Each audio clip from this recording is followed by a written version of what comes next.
Welcome to Step Zero. I'm your host, Caitlin Henry, and today I'm sitting down with someone who is genuinely changing the culture of an entire city. Mikey Margolin is at the forefront of a wellness revolution, transforming the culture of Las Vegas, of all cities. He's the founder of Etho Wellness Club, the city's largest and fastest growing social wellness community. Since launching in April 2025, Etho has hosted more than 30 events and welcomed over 6,000 participants, redefining what it means to party in Las Vegas through immersive experiences that blend saunas, cold plunges, movement, meditation, and music. He and his team are turning nightlife into well life. What started as a local pop-up has evolved into a movement that's changing the way people connect, celebrate, and care for themselves. Mikey's mission is simple yet powerful: to make wellness social and help people feel better together. What he's building is more than events. It's a shift in consciousness. It's community. It's belonging without the booze. It's connection without the crash. So today we're going to dive into how Mikey created this movement,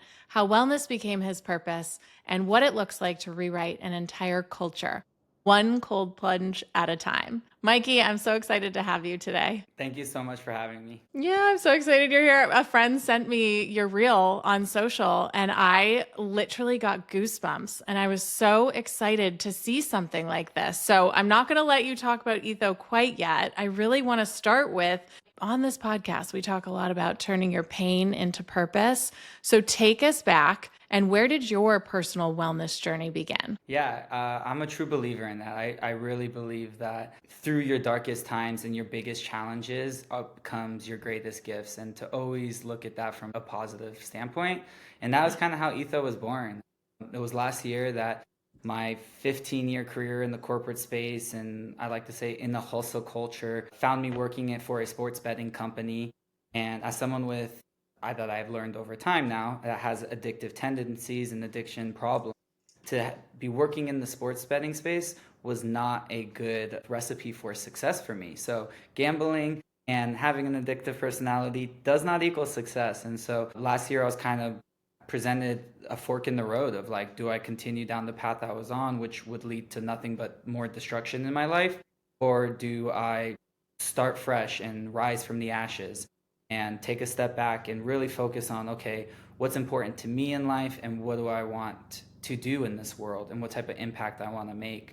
And taking that time away and spending months just kind of making it ends meet, driving. I signed up for Uber. I was walking dogs on WAGs, just trying to figure out what to do because I had this 15-year career and had nothing really to show for it. And I was like, I got to make a change in my life. And that was kind of when ethos started to formulate in my own mind. And I'm a yoga practitioner. I've been practicing yoga since I was 19 years old, so quite a while. So did you get your yoga certification before you went into the corporate world, or? Concurrently, yeah. So I Yeah. started with yoga when I was like 19, and that was because my back was hurting from sitting at a desk for a few years. And my mom was like, "You're way too young for your having back pains. Like, go to yoga, check it out. You'll like it." And I was like, "Okay." And from the very first hot yoga class, I fell in love. I was like, "Oh, this is what I want to do." That's so cool. It's so funny Yeah, too, because I called you after I did hot yoga. We were like, nice. okay, we're in alignment here. And I love that you did yoga alongside a corporate career because it's one of those things where I feel like so many humans are on that trajectory of the corporate life, but then they find that one thing on the side and they're like, well, that could never be my purpose or that could never be my full-time job. So I'll just keep doing them in tandem. And then so many people get stuck where you were in that corporate lifestyle that's literally soul sucking. So hmm tell us, what was the rock bottom moment and what happened that made you realize that you needed to focus more on wellness? I was working in the sports betting Right. industry, right? Yeah. And by doing that, that means you're gambling every day. And Right. for gambling as a job versus gambling as like an addiction, that line got very blurred for me. And I started to lose money, burn relationships, and found myself kind of spiraling and was like, wow, if I don't put a stop to this, like I'm gonna lose relationships, like my wife, my house, my family, like, I'm gonna burn So a you lot of bridges. hadn't, so I'm just double checking. You hadn't Yeah. lost anything yet because that's a big part of this podcast is you don't have to hit rock bottom to stop drinking, to stop using, to stop gambling, to stop any whatever your addiction is. And so what I'm hearing you say is you knew those things might come, that you might start losing things, but you really stopped yourself before anything got too burned to the ground. No, I definitely was losing. Lost a lot of money. I lost relationships in the business world. It was more just Mm, like I decided what I wanted my rock bottom to be. It was a matter of yes. if I were to continue chasing and gambling, this was going to cause a big issue. And so that was when I stopped and I checked myself into an outpatient program, IOP, and that was life changing. That's why I Mm. learned so many tools and I learned so much about the mind and the addiction disease in general that I just didn't even know about. And it was so powerful because that was when it really started to kind of all click for me. Like my yoga practice and mindset on life and awareness, combining now with education regarding like the mind, the brain, and just the addiction in general, was like, oh, okay, I was starting to get the tools to understand like how to put boundaries in place, how to stay sober from this completely, how to make a fresh start. And that was kind of why I started Etho, was because like why do we have to be taught these tools once you hit your rock bottom? Why can we not Yes. be empowered beforehand and give these tools to younger generations so that they can have them, so when they're presented these situations they have all the knowledge and power to be able to make the right decision rather than have to look back on it and realize they made the wrong one. Yes, absolutely. And you're giving them those tools where they can hang on to that instead of going for the addictive substance or gambling or whatever it is. And that's what I love so much when we spoke. And I actually am going in the direction of helping teens and tweens. And it's so crazy to think about the path and your journey leading you somewhere where you really want to help the person that you were before you picked up this addictive habit. And I love that. So tell me how Ethos started to form. How did you possibly create such a big culture around this from honestly nothing? Like Yeah. at first, it was just an idea. Honestly, it started one day just laying in Shavasana in one of my yoga classes, like no different than the thousand other classes I've taken before. And it just kind of clicked in my head. Like my wife and I were actually getting ready to move from Las Vegas to, we didn't know where yet. Honestly, we were talking about Bali, we were talking about just kind of traveling, just getting out somewhere different, right? Changing our environment, changing our conditions that we had placed upon us.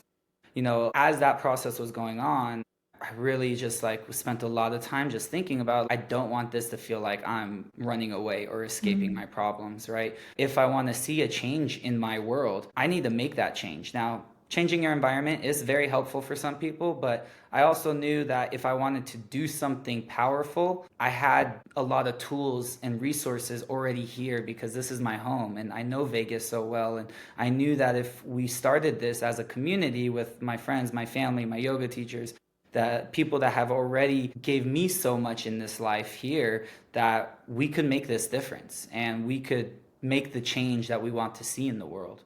I love this. And in sobriety, they call it pulling a geographic, where you can move away, but you take yourself with you.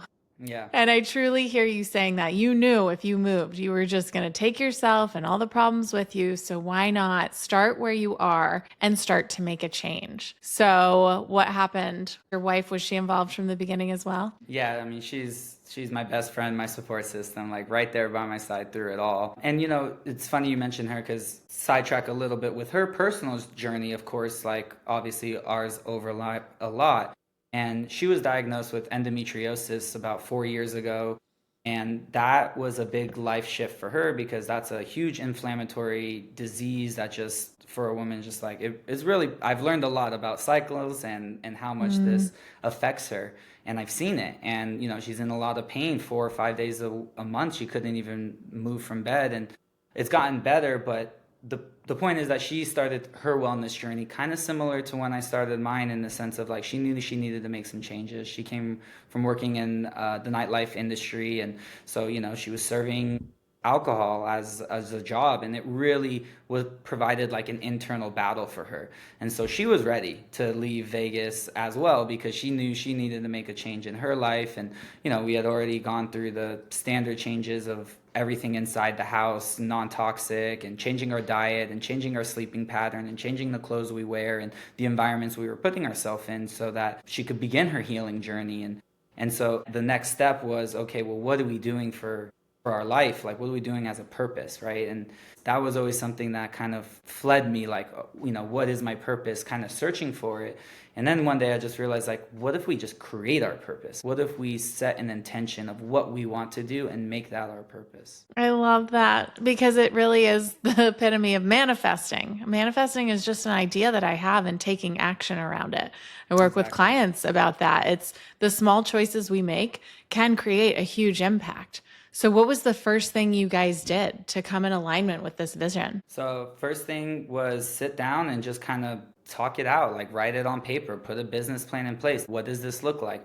Do research of what is going on in other cities, and come to find Mm. out, wait, there's a lot of wellness activities and places that are popping up outside of Vegas. It's just no one's doing it here because everyone thinks Vegas, no one wants that. Well, we're so ingrained with this community, and we know so much, that we know so many people that want this, that are craving for this, are tired of going to a bar or a club or a casino and wanting to find a space that they can just be themselves without having to feel like they're keeping their boundaries in place. Because when you go into environments and you're sober from whatever it is, if that is in that room, if it's nearby, like no matter what, you still have that defense mechanism and that boundary you have to keep in place consciously so you don't fall over and you don't relapse or you don't give in to that. And why that's not fun for sober people. Like we can we make the best of it, of course,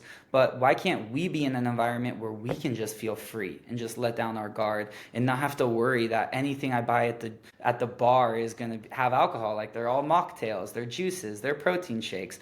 Or I know that I'm going to get home at an early time, or I know there's going to be comfortable seating and it's going to be relaxing, and I know I'm going to do something for my body, and I know there's going to be people there that are going to be nice and genuinely care. And so that was what we wanted to do, was create this space that people could come together that had a similar mindset and could just connect and live and be happy. I am craving going to one of these events so bad that I'm going to force you to come to LA. But tell us, what is at the heart of Etho, the actual experiences? I know there's saunas and cold plunges. I've seen the breath work, but tell us what you guys have at these events and Yeah. how, your nervous system, like you said, you're going and you're just going to feel good. You don't have to worry about chasing a high. You're just going to feel solid and good the whole time. Yeah, no, that's exactly right. So at every event, what we do is we structure things that will basically address everyone mentally, physically, and emotionally. And so we do that through a ton of different ways, some tangible, some intangible. So like you said, sauna, cold plunges, massages, stretching, IVs, B12, healthy food, healthy drinks, right? All of that can just address the body in some capacity. Fitness classes, movement, we do meditations. And at the end of the day, all we're really doing is throwing a big party that's filled with these type of activities. And we like to change it up too. We don't like to just have like the same thing every single time, because I think there's so much that you could do that's good for you. And what one person likes, another person may not. And so we always change it up with the type of stuff we do. And right now, like our next one, which I know we'll talk about later, like we're doing our first ever cycling class. And like, I'm not a cyclist, but like that sounds fun. And with our community, it's going to be a blast. Yeah, that's so cool. What's a normal event schedule like? Are there things that overlap, or is there just one thing every so often? What does it look like to show up to one of these events? Yeah, so we usually have like two areas that are activated, and it's like an indoor and outdoor space. The indoor is more of like the yin approach, which is your slower, mindful type of place that you can recharge, connect internally. And then we have more of our yang type of approach, which is that higher energy workout or yoga class or just activities in general. So those are usually programmed. Our events run anywhere between 3 to 5 hours depending on the venue. We change it up all the time. So no event has looked the same yet, because it's just always been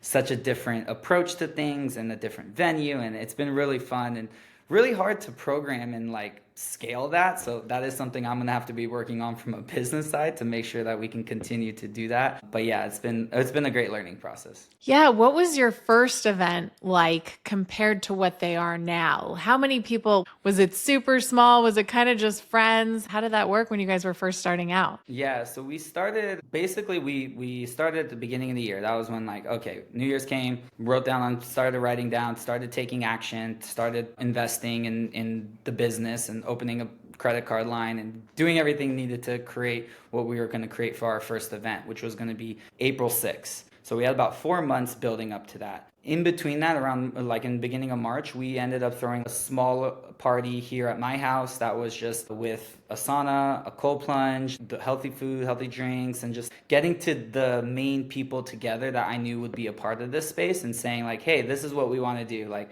create an event like this, but on a bigger scale.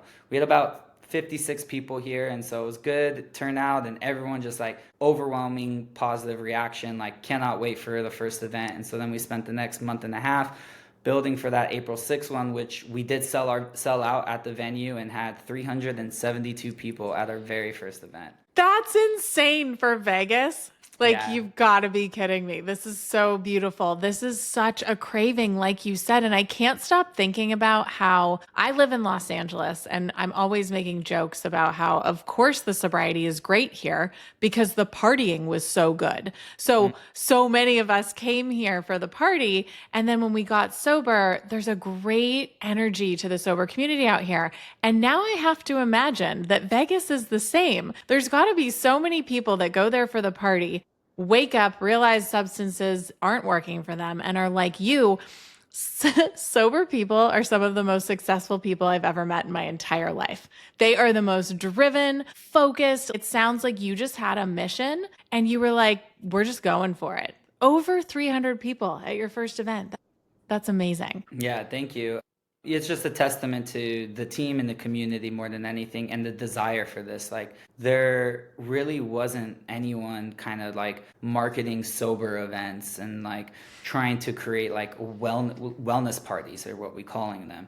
And there's like Pilates classes and yoga classes, and like they do those type of events, but no one's like trying to like make it like just fun. Like, it's like we have a lot of people that come that don't even take classes. They just want to come and socialize, and hang out and just be around people that care. That's like, when you go to these bars or clubs, like, and you're around those people that are just drinking, binge drinking, or just beyond, you can tell that there's a level of not caring to them, that they don't care about themselves, they don't care about their life, they don't care about people around them. And it's like that energy is so transferable, and it really affects you no matter how strong, how aware, how conscious of a being you are. Your environment's going to have an impact on you.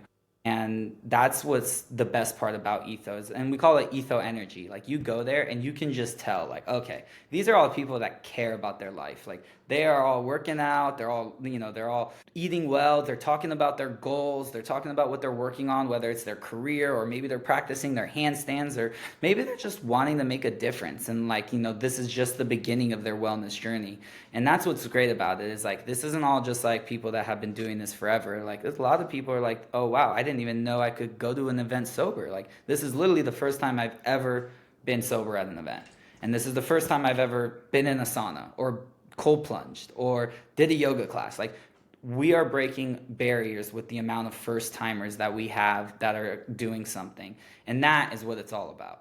Oh my God. If I didn't have 3 kids in LA, I'd drive out there and I'd be like, all right, how can I help? I just think this is so beautiful that you're allowing people who aren't even interested in, let's say, a 12-step program or getting sober. You're giving them an opportunity to see what it's like to even be at an event sober. So many people don't know how to do that. They walk into a party, they pick up a drink because it's offered, and they don't think twice about it because maybe they don't have a problem with alcohol.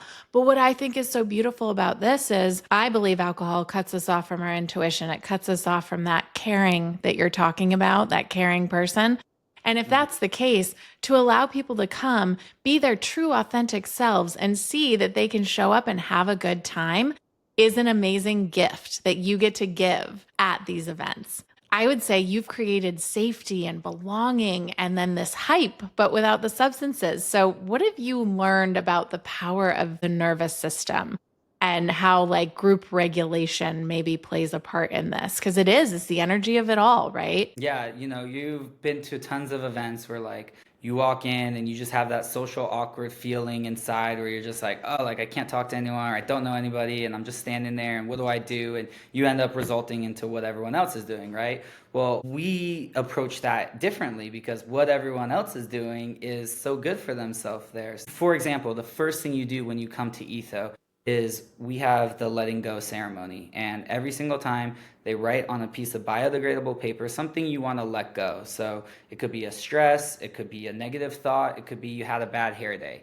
Whatever it is, write it on the piece of paper and then you light it and you put it into this big bowl of ashes. Well, it becomes ashes as it builds up over time.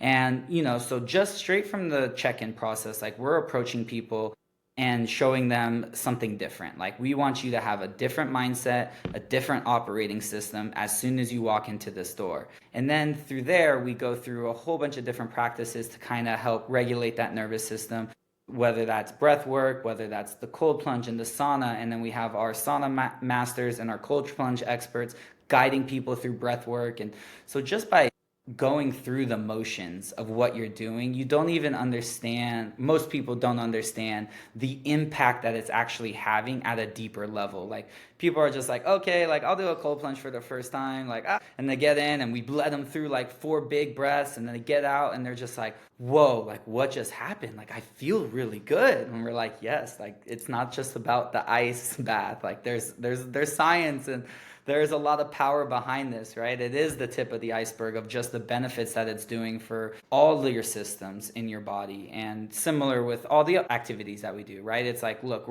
they're all so powerful in their own way. Yes, I totally agree. I love that you start with letting go for every single event because it's something that I've done throughout my sobriety a couple times, but I hesitate to do too often when it's actually the thing that I need to do most. There's this saying, let go and let God. But I love the letting go of writing it down.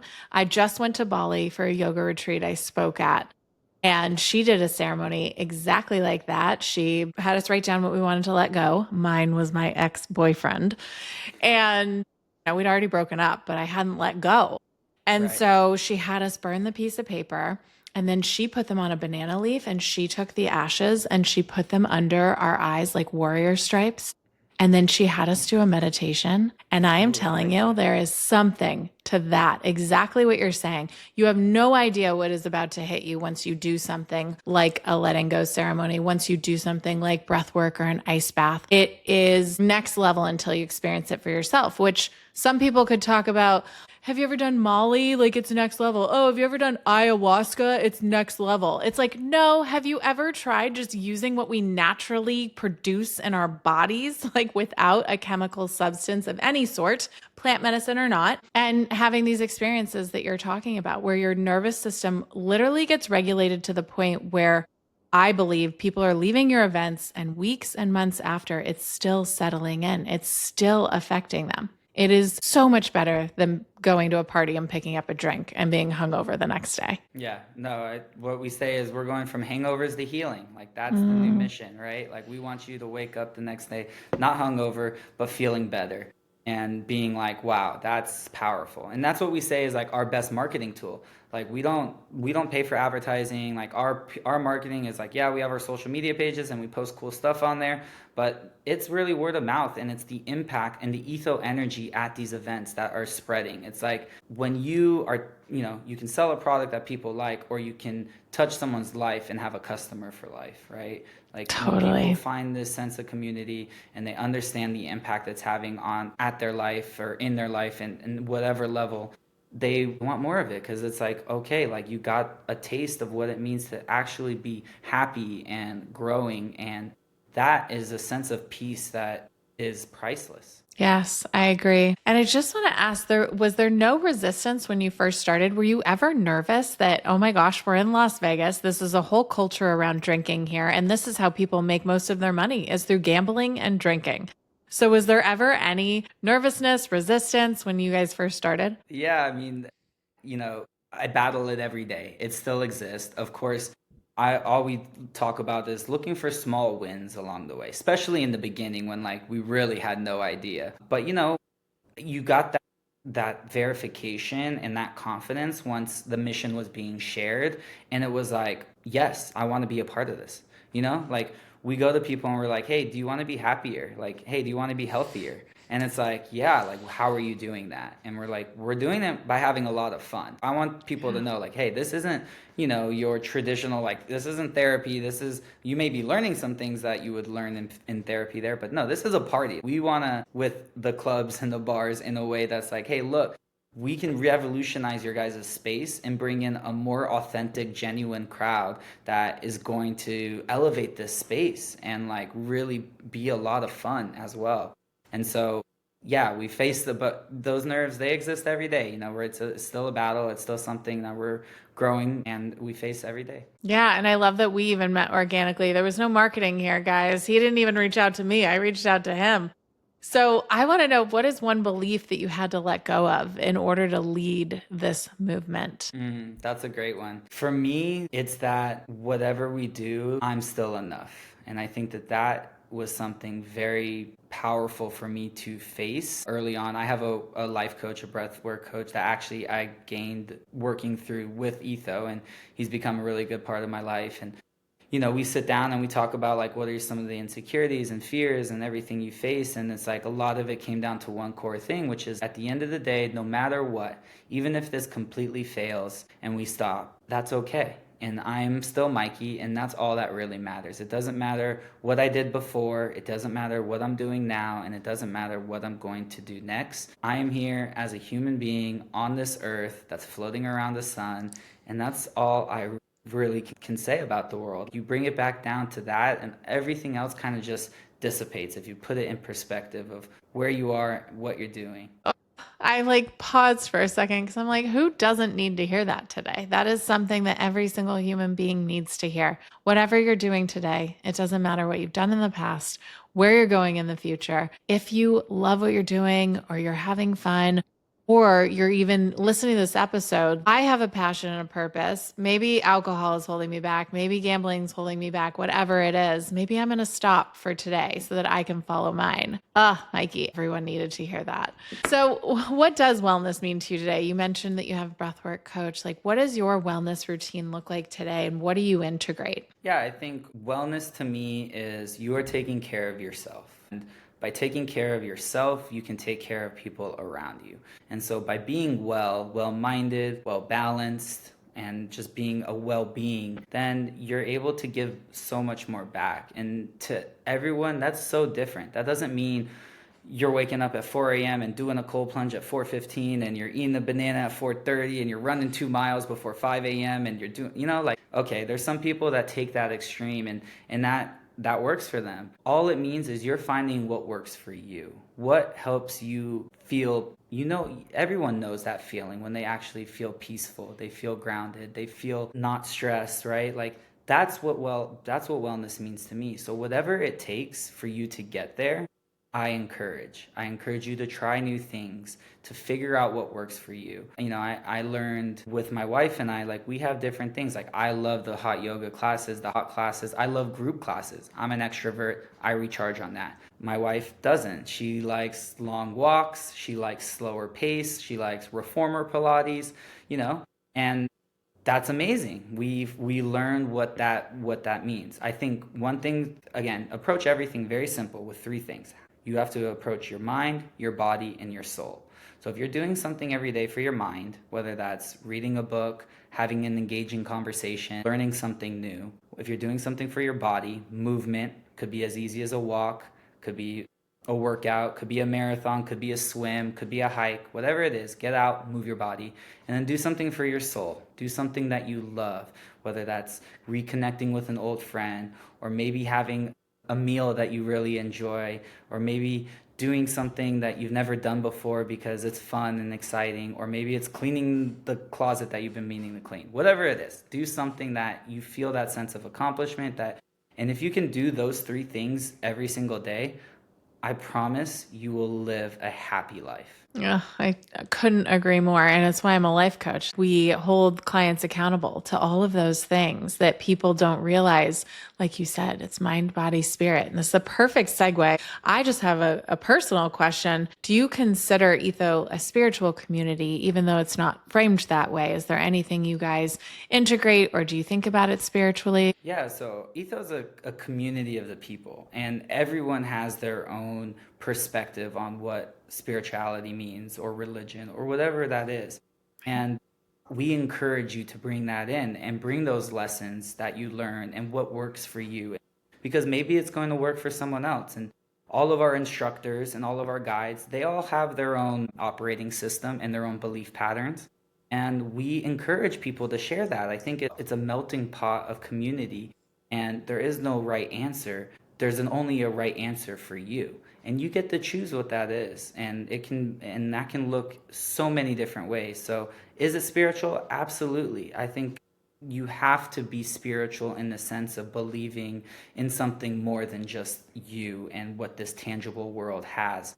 And I think everyone can agree that people understand that there's more to this, right? Than this life, than just going to school and getting a career and going through the motions and going through the system that we're taught. Like, I think everyone understands there's something bigger that we're all a part of. And however you define it, however you look at it, is amazing. And we love to hear about it. Yeah. And tell me, have you ever had anyone come to you? What was the best thing you ever heard feedback wise? What was a moment that you had where you may have heard someone say, this was an experience of a lifetime? Is there something that stands out for you? Yeah, the first thing that came up was our July event.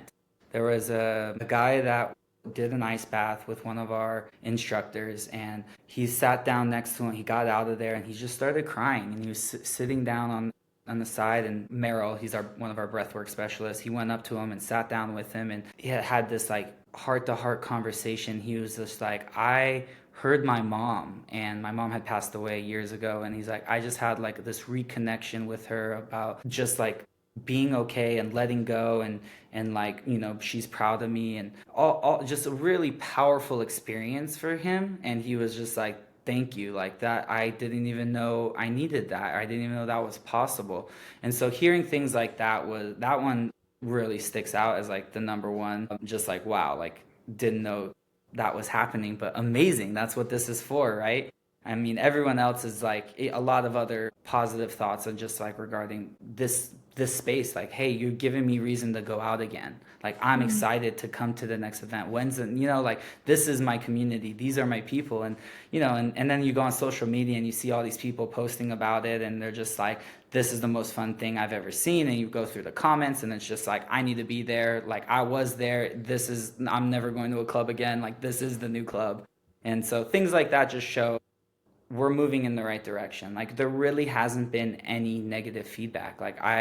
Which is amazing to hear. Like, it's all been so positive, and it's all been so constructive too, of like, hey, how do you want this to grow? Because this is a community, so it's important that we take your feedback and we apply it. And that's kind of how we got to where we are today, is just by listening to what the people want. Yes. Oh my gosh. And again, I'm just visualizing coming to one of your events. So I will let you tell the listener now, when is your next event? How can they find it? Yeah, our next event is November 29th, so the Saturday after Thanksgiving. We are doing the first ever rooftop cycling class on the Vegas Strip. So we'll have all the cycle bikes up there overlooking the Strip. We'll have our saunas, our cold plunges, incredible DJs. Music is such an important piece of wellness, so we always have insane DJs. And it's just going to be a good time. You can find us on ethoclub.com, all our info, our Instagram's at ethoclub, and all information is posted on there, and it's going to be a blast. And again, just another level up and another big, huge step forward, because now we're seeing these huge partnerships come to the table of like these big companies being like, hey, we want to support this and we want to be a part of it. That's so cool. And again, I'm looking forward to seeing all the ones you guys plan in the future. Before we end today, I like to do a couple quick rapid fire questions. You can answer with one word or a sentence, whatever you'd like, but we'll start here. What is one wellness practice that you swear by right now? Breath work. I think taking a second to take a conscious breath, even if it's just one. You don't have to sit down and do a 10, 20, 50-minute breath work session. Just take a second to be like, hey, I'm going to actually just focus on this breath right now. Close your eyes, deep breath in, deep breath out. That will change your life. Yeah, couldn't agree more. I think that's when we're connected to God. When you breathe in and there's the catch at the top of your breath, that's where we connect to God. And then when we breathe out, because all day long we can go without being aware of our breath, without connecting to our breath. It's just something that obviously comes naturally. But when you do and you are aware of it, I agree, it shifts something. And Mikey and I even did a breath before our recording today, which was nice to drop in together. Again, the synchronicities of our lives is just beautiful. All right. What is your go-to song that instantly shifts your mood at an event or personally? Man, that's such a great question. I would have to say, you caught me here. It'd have to be pretty much any Rufus song, okay?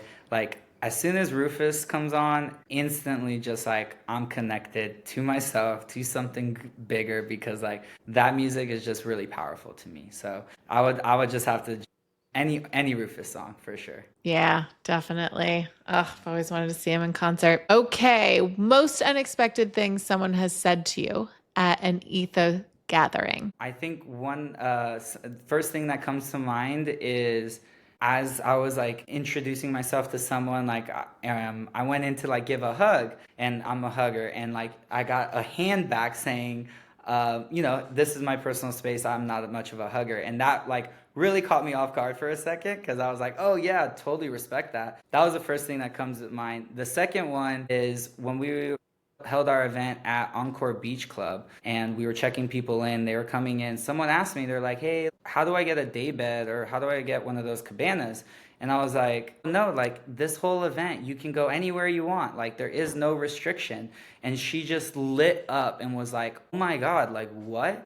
And at that moment, it hit me in the magnitude of what we had done that day of like, wow, we just opened a space that usually creates so much segregation, so much diversion. And like now we're opening it up and creating a space of inclusivity, not exclusivity. And people can just be comfortable here. And that was like, wow, like Encore Beach Club, which is the number one, day club in all of Las Vegas. I literally have goosebumps all up and down my body. This is what I was looking for 10 years ago when I was trying to figure out removing alcohol from my life. If this had existed and I had the opportunity to walk in somewhere that was inclusive instead of exclusive, and someone was telling me you can have fun at an event without alcohol, it would have been the catalyst to get me sober faster. So I thank you for what you're offering people. It's amazing. You're welcome. All right. If you could host an Etho event anywhere in the world, where would you want to host it? That's such a great one. I would say the first place that comes to my mind right now is I want to host a traveling one where we travel around on a yacht through the Mediterranean and get to experience that lifestyle in a healthy manner. Oh my God. Can you put me on the wait list? I will keep you in mind, absolutely. Absolutely. This is going to take off. All right. Last one. What is one thing people would be surprised to learn about you? That's a great question as well. People that don't know me will be surprised at just how big a Raider fan I am. So if Love you know that. me, you know. But if you don't know, now you know. I love that, especially during football season. Okay, Yes. those were our rapid fire, but I end my episodes with there is a trend on social media. And if you could have coffee with your younger self, the version of you who didn't know that this life was possible yet, what is one thing that you would want him to know? That's so powerful. My biggest comment to my younger self would be to not worry about what others think and to not care so much about the ego or persona that you try to put on to validate others, but just to chase and do your own thing. And that is what creates the confidence in you. Beautiful. Okay, I know you gave us some links earlier, but tell us, where can people find you? What's your Instagram, your website? anything that you want to offer, I'll also link it in the show notes. Sure, yeah. At Etho Club on Instagram. My personal Instagram is at just like Mikey, and our website is ethoclub.com. So feel free to follow us along on all of those, please, and help support the mission, because it's really going to take everyone involved to create this change that we're seeking. Awesome. Mikey, thank you for the work that you are doing in the world. Thank you for helping people feel better together. Thank you for showing all of us that healing can be communal and joyful, energizing, and honestly just cool. I'm so Exactly. grateful. Yeah. So grateful you were here today. Thank you so much for being on. No, it's a blessing. Thank you so much for helping spread the word. I really appreciate you. Go to his events. All right. We'll see you next time.